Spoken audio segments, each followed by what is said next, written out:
You're saying it has to be 10 or 5 or whatever, we can come to some agreement on what we think the best guardrails are. I just think it's good government to have some guardrails put in there that everybody knows about, and right now we have no purchases ordinance there at all. That's why I was interested in that. That's not true. Well, a specific purchases ordinance for We have section 1? under section 2.08040 of the village code, it provides that the village administrator shall be the general purchasing agent of the village to make purchases for all departments, except where specific provision to the contrary is made by law of the village board.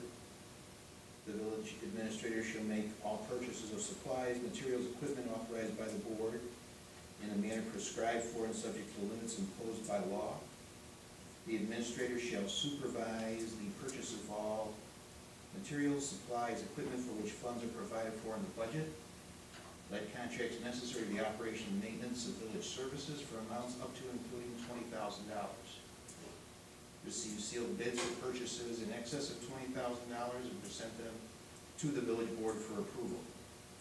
Village administrator shall advise the board on the advantages or disadvantages of contract and bid proposals. So when we had the original discussion, what I was saying is that I wanted the $20,000, I wanted to make it more specific to purchases of commodities and that type of thing, and that's relating to purchases and contracts. So the one that I liked, the purchases ordinance that you're speaking about gives him the authority, or her the authority to do that. I thought it would be important to have more guardrails around that.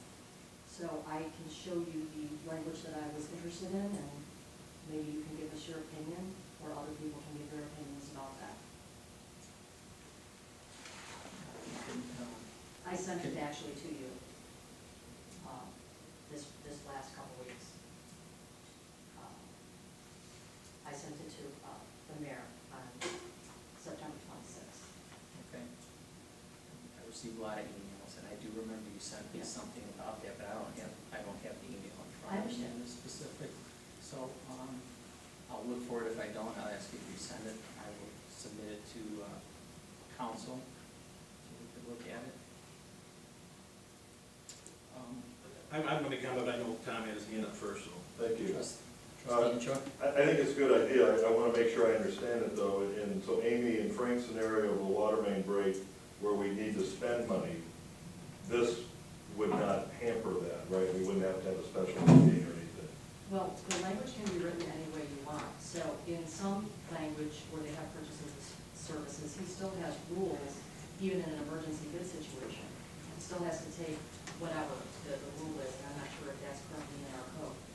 That might be something he does anyway, his practical and logical experience. So yes, in that environment, there could be the rules associated with contracting in an emergency situation. And that, there's code that, that's written for that. There's also, if it's a contractual arrangement, right now he has a $20,000. So it's these different tiers that I am interested in exploring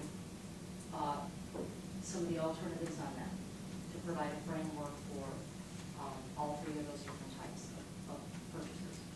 Regular commodity, things that we buy potentially for, water department or whatever it might be, which are emergencies, right? They're more commodity-like things. And there are the emergency situations, then there's the contracted services as well. So there's sort of the three categories I was thinking about. And what was in the clause that I said. But I am certainly open to discuss any better language for this. Contracted services we're talking about, like, for example, pest control, janitorial, Any kind of things of that, and contractual service. service. Professional services. Right.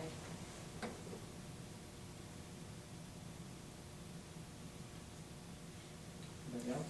Mayor, Go ahead. as I sit here and listen to this, I get concerned, and I've had this discussion with some of these trustees already, which is I think we've got to be cognizant that we are an Article 5 village manager form of government.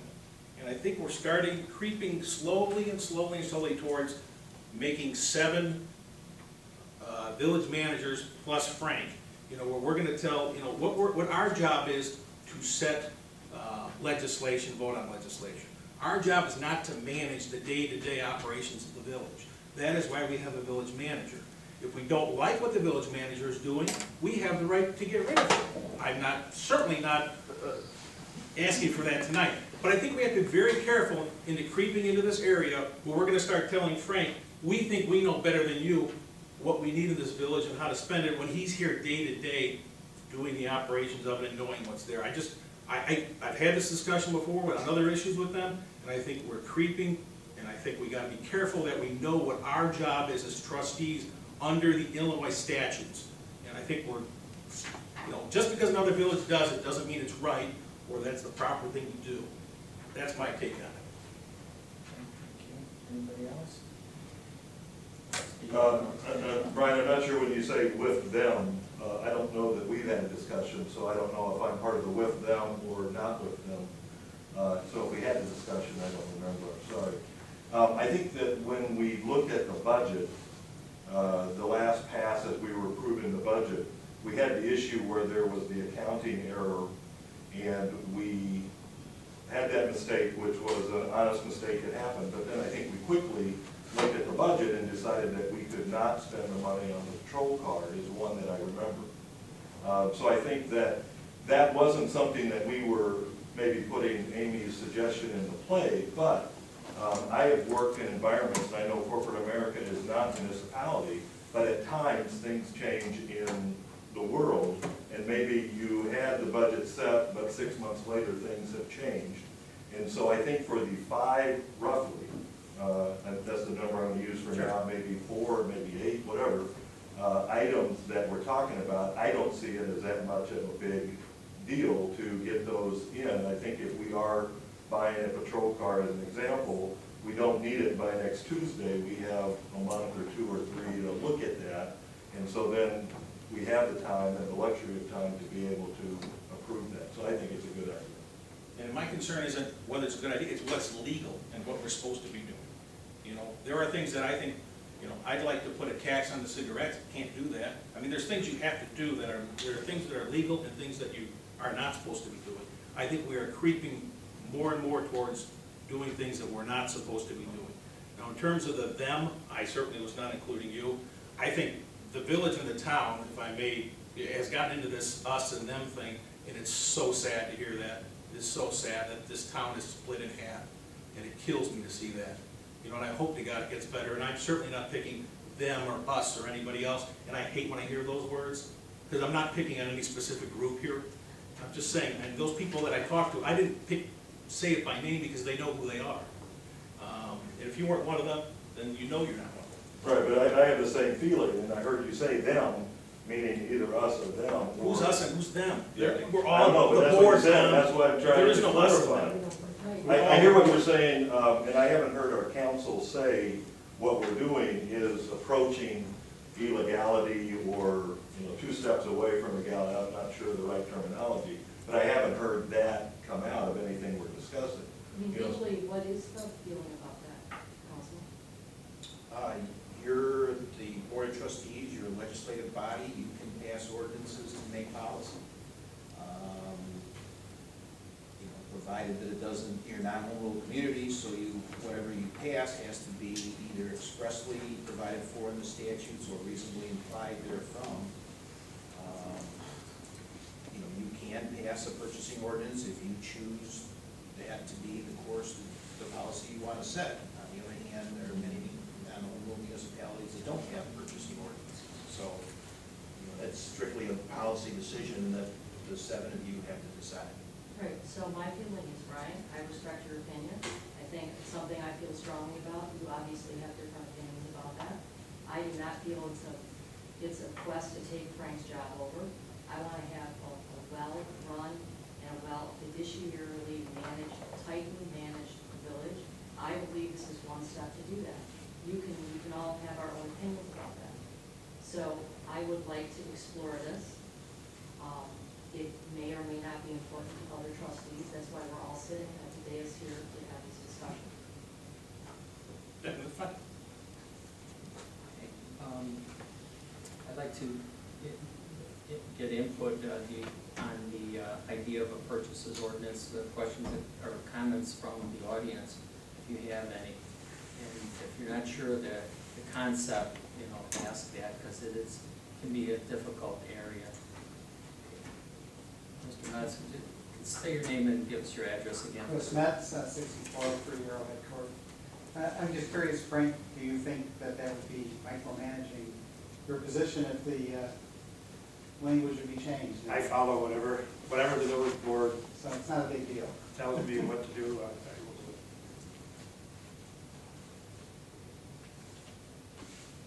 Because I think it's a good ordinance to just change it to have controls in place to protect the residents of the village, and protect the taxpayers. Anybody else? I guess I would only like to say any form of. Ms. Carr, could please say your name and address? for the Carol record? Coleman, 129 Acacia Circle.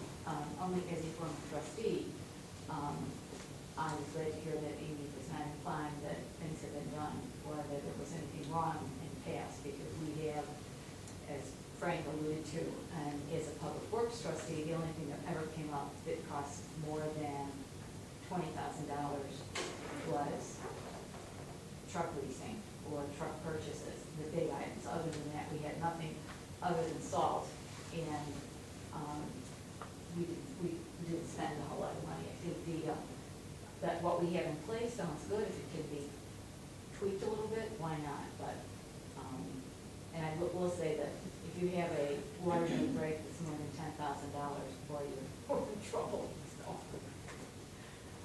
And if I may, just as we are talking this, because Salt kind of threw a thing in there, that's always over the $10,000 mark, and you have to get and we buy through the state purchasing, so we have to kind of guide something, because there might not be a board meeting in time for me to sign the agreement with the state purchasing board of the salt. And that's always, could be 25, it could be 30,000. So somehow that would be one thing that would hurt. When you have to get something in, that you gotta sign a contract with, you don't have a board meeting to do it, and I don't think you call a special board meeting just to approve the purchase of salt. So somehow it would have to be worded in some fashion.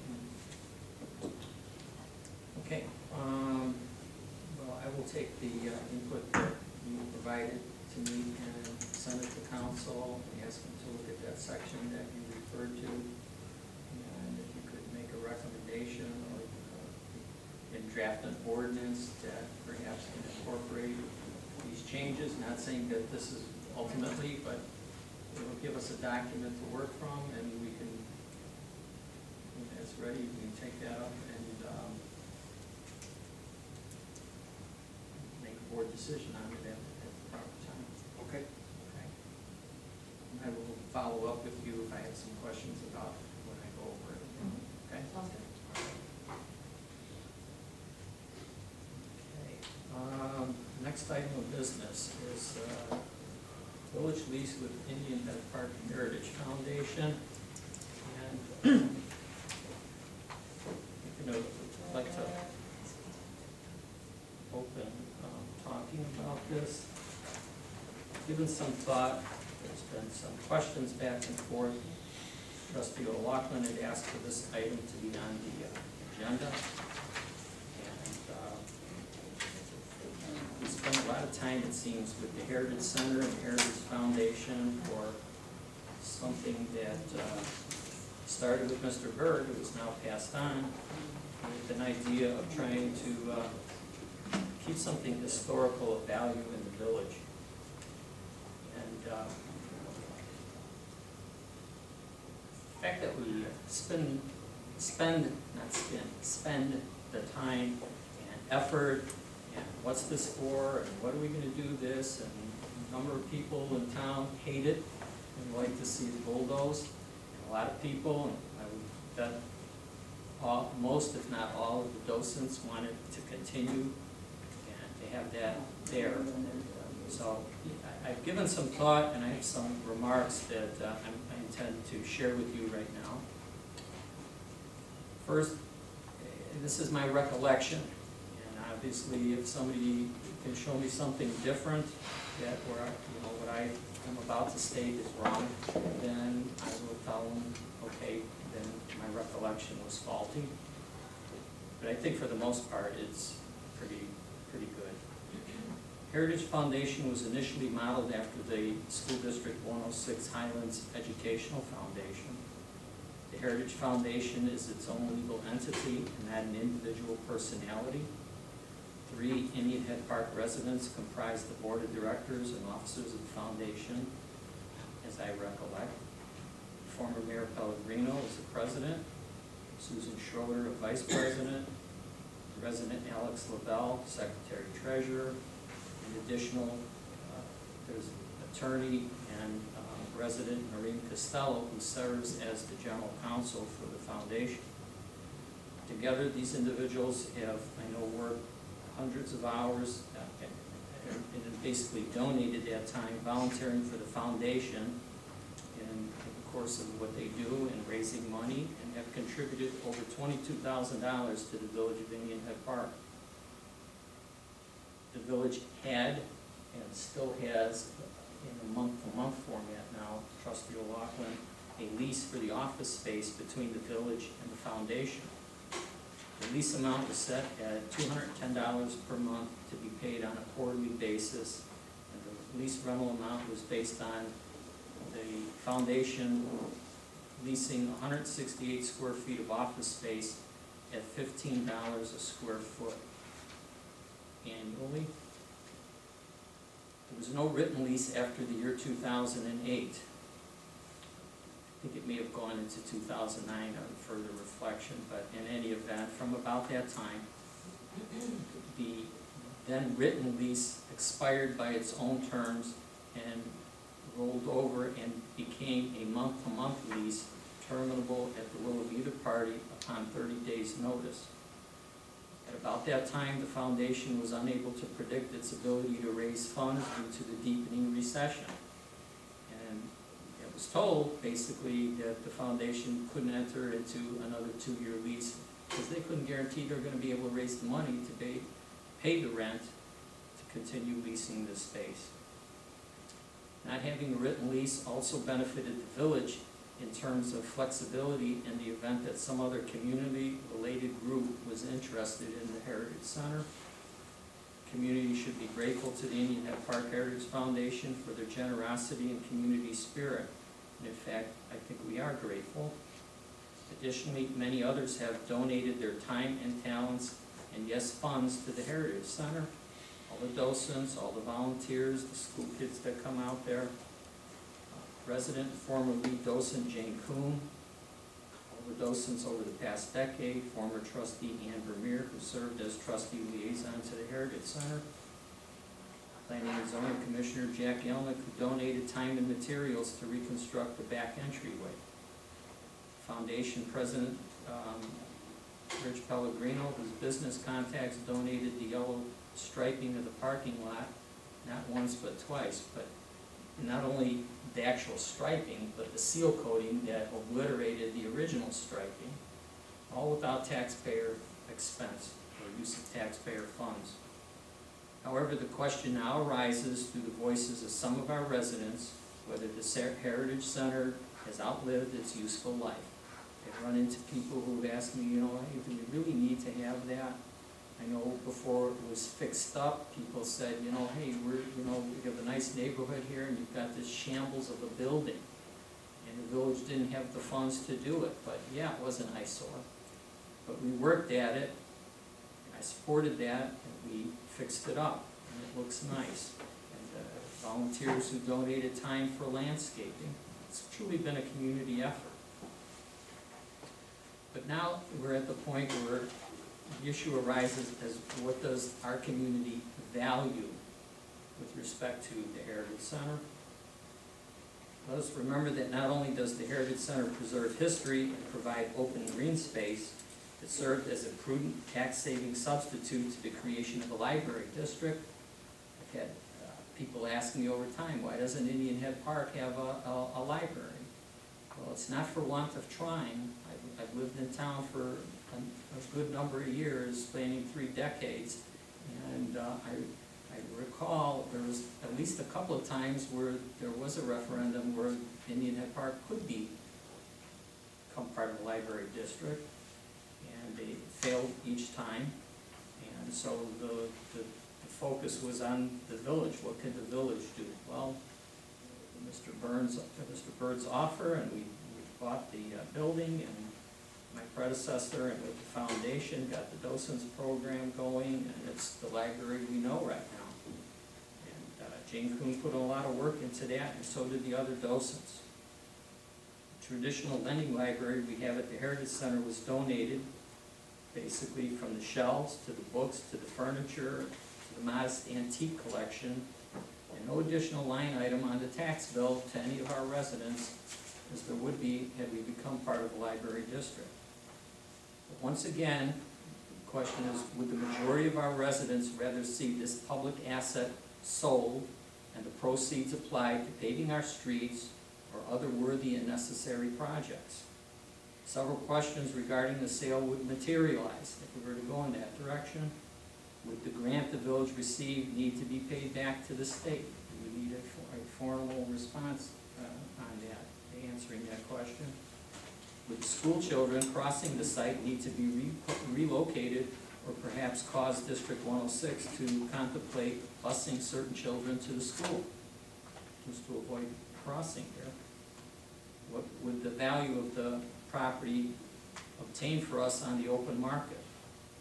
Should there be allowed 1 to 3 single-family homes on the parcel, or townhomes, or row houses, or something else of a residential nature over there? In fact, those questions that lead me to conclude, because this issue just keeps coming up, that I'm going to recommend and propose that an advisory referendum, keywords, advisory referendum, be placed on the March 2014 election ballot so that the public can weigh in and provide us with opinion and direction. We could also have a questionnaire sent to each household through the smoke signals, but questionnaires are not reliable in many instances.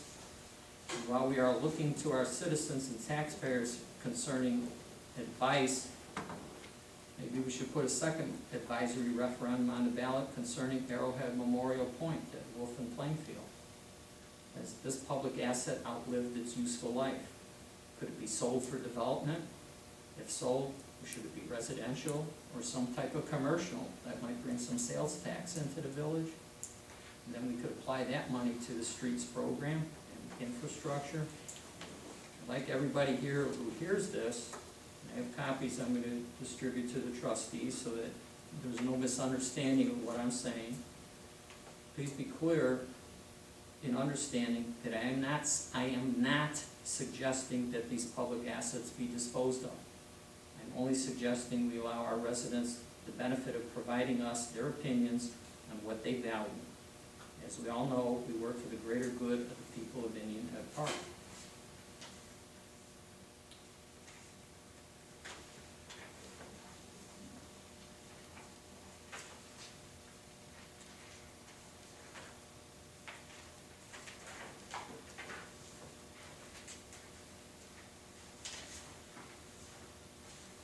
Trustee O'Loughlin, I'll turn this over to you, but just what prompted this part of the discussion here was an email to the effect, this is from September 26th, regarding the Heritage Center lease that expired back in 2009. Why is there no lease? What ramifications can this have on the village? What is the market value rent? Hopefully my remarks have answered that question, why there is no lease. The ramifications that it has on the village, there aren't any right now that I can perceive, other than we could lose a tenant on 30-day notice, or we could kick the tenant out in 30 days notice, and then have no income coming in from that area. And if we could find some other organization, the Memorial Foundation, for example, we could then perhaps contemplate having an appraisal done, which will cost money to find what the market value of the rent is. That amount does go back some time, and I don't know how generous it was when it was started, but that's where we are with that. No, I was trying to find out because, you know, as far as a little bit more, as far as the Heritage Center goes, what income is coming in, what it's costing us, you know, just concerns that throughout the community that I've heard about, you know, one of them, like I say, was the water down in the basement, and is there mold growing, and the concerns there, and health issues for, you know, different people that are visiting it. And then also too, as far as, you know, what type of funds we're receiving as far as from the Heritage Foundation. You know, is it helping to cover some of the costs in there? Because now, like, we have the cutting of the lawn, and that even though the village does that, we still need to set aside money for somebody to maintain the lawn, maintain the property, et cetera. So I was trying to have a clear understanding as far as really what type of rent we're receiving. And then that's when I found out that the lease had expired, and I had no idea, you know, why we didn't have a new lease drawn up and signed by the Heritage Foundation. So I was trying to have a better understanding. And if there was any ramifications, if there wasn't a lease, you know, what possibly could happen to the village if something was to happen. So I was just trying to have a clearer picture of what was happening with the Heritage Center. Okay. Trustees? Any other questions or comments? Brenda, I've heard you talk about mold or potential for mold. I've heard that from residents. Frank, how hard is it to get an answer? Is there mold there? We're gonna have it inspected. We're looking at companies. I had Ed, instructed Ed to find some companies for us and get a price, and we're gonna do a mold inspection. Thank you. Rich, I'd like to ask if I could get this from you electronically. As you know, I volunteered to help write some information on the Heritage Center, and you have saved me some keystrokes if I could get this electronically, if that is possible. And then I like your idea of the advisory, I'm not sure how you phrased it, but the thing on the ballot for advisory. Advisory referendum. How would that be a simple, like, yes or no, or Yes. how would you see it? Yeah. Just a straightforward question, and I don't have a suggestion in terms of format yet. And as I learned from prior referendums on the ballot, somehow, somewhere, election code has precise language that you have to follow, even to ask what seems like a simple question. But I would work on that and work with council to come up with an ordinance that would then place an advisory, and I want to make that clear, it's advisory, and doesn't mean we have to do it, but at least we would know what the residents think. But yeah, it would have to be a yes or no, no maybes allowed. Any idea, does that cost $200 or $2,000 to get something on the ballot, roughly? Doesn't cost any. So it's just us passing the ordinance and filing the paperwork? Correct. Thank you, that's all my questions. Okay. Questions, comments from the audience? Will you, before you put this advisory on the ballot, will you have a definitive answer as to whether you have to pay the money back to the state? Because, you know, it almost becomes, if you can't, if the grant was 300,000 I think, at the time. And you know. The point is I might vote yes if I don't have, if I don't have to pay the money back to the state, but I vote no if we sell it, then we have to give 3/4 of it back, right? I think what you're saying is even as a board, whether we put it on the ballot should be determined whether we have to pay it back, because I don't know what we paid for it back then, but the value is probably a lot less than what we may end up having to pay out of our pocket to. It may, but what I'm thinking is, when you put a question, an advisory like that on the ballot, there'll be people that are for it, people that are against it. So you're gonna have some people that are happy with the result of the advisory, because it passed, it's a plus or a minus. So you're setting yourself up to make a lot of people unhappy. So if the answer is, you have to pay the money back, it's, the 300,000, it's only worth this, then why go through the bag and gift of upsetting parts of the village, or not parts, but it's, people in the village. That would be my only point. Same thing with Arrowhead Point. When I was putting this together, that obviously is a thought, that question has come up, and which hence we could want to look into both parcels with the purchase with grants. Do we have to pay that back, or now that it's years purpose that the grant was intended, at least at that time. But if there's any book that would require us to give back all or some part of that. Okay. Back. Hi, Joan Metz, 6403 Arrowhead Court.